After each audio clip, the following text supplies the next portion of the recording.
Let me talk about a feeling I can almost guarantee you've had. It's that strange, kind of spooky moment when you learn about something totally new, and then boom, suddenly it is everywhere. What is going on there? Right? Maybe you learn a new word, like ephemeral. You've never heard it before in your life. But then for the next week, you hear it on a TV show, you see it in an article, and a friend just casually drops it into conversation. How is that even possible? And it's not just words, is it? You decide to buy a red Prius, and suddenly the roads are just flooded with them. You read about some obscure historical event, and then it pops up in a documentary that night. You meet someone with a cool, unusual name for the first time, and now you hear that name constantly. The world hasn't changed. So what has? Well, that uncanny feeling isn't a glitch in the matrix, and it's not some wild coincidence. It's actually a well-documented trick that your own mind is playing on you. It's called the Baader-Meinhof Phenomenon, or if you want to get a little more academic, the frequency illusion. Now, the crucial point here is this. The number of red Priuses on the road didn't actually go up. What changed was your brain's internal filter. You're not seeing more of it, you're just noticing it more. So, where did that bizarre name, Baader-Meinhof, even come from? It's kind of a historical accident, really. Back in the 90s, someone on an online forum mentioned how they'd just learned about the Baader-Meinhof gang, a German terrorist group, and then immediately started seeing references to them everywhere. The name just stuck. But yeah, most psychologists prefer the much clearer term, frequency illusion. Okay, so how does our brain pull off this incredibly convincing illusion? It turns out it's a fantastic two-part trick. It's all about how two of your brain's most powerful processes team up against you. First, you've got selective attention.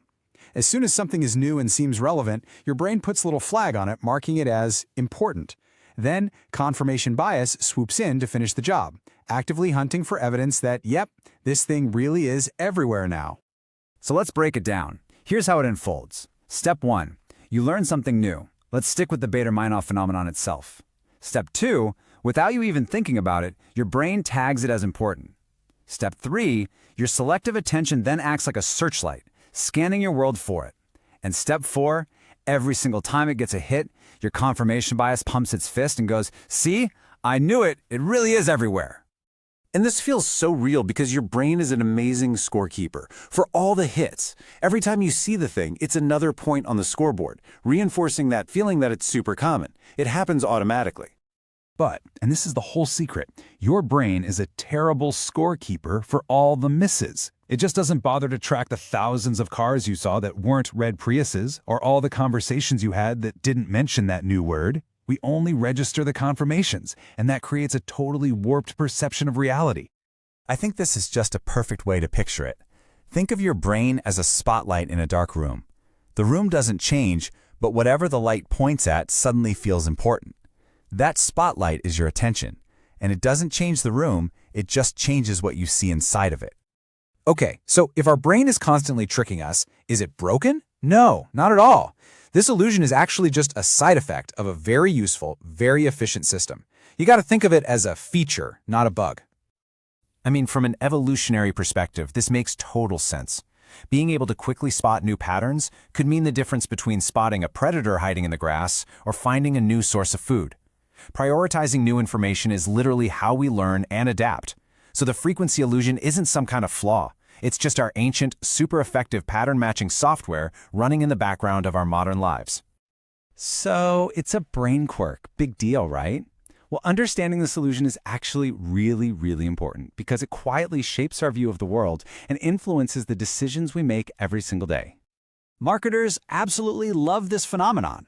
Once you notice one of their ads, your brain starts pointing out their brand everywhere, making them feel way more dominant and popular than they might actually be. This can seriously distort your judgment, tricking you into thinking a health risk is more common or a political opinion is more popular than it is. Now, on the plus side, it's great for reinforcing things when you're studying, but it can also make you overestimate how widespread a particular idea or trend really is. Now, it's also important to separate this from a couple of similar biases. It's not the availability heuristic. That's when you judge how common something is based on how easily an example pops into your head. And it's not apophonia, which is when you see meaningful patterns in random static, things that aren't even there. The frequency illusion is unique because it's about noticing real things that were always around you, just invisible until that spotlight in your brain switched on. So no, it's not the universe sending you a sign. It's not some grand destiny trying to tell you to buy that car. It is simply your incredibly efficient, pattern-matching brain doing the exact job it was designed to do.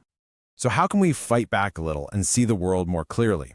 Well, it starts by just questioning that feeling. Ask yourself, is there any actual data here, or is this just my brain doing its thing? Then, make a real effort to separate the act of noticing something from its actual frequency. And finally, and this is the hardest part, try to actively look for the absences. Think about all the times today you didn't see that thing. It's a simple mental check-in that can really put things back into perspective. And with all that, I will leave you with one final thought. Now that you know all about the Baader-Meinhof phenomenon, now that your brain's spotlight is pointing right at it, how many times do you think you are going to hear about it in the next few weeks?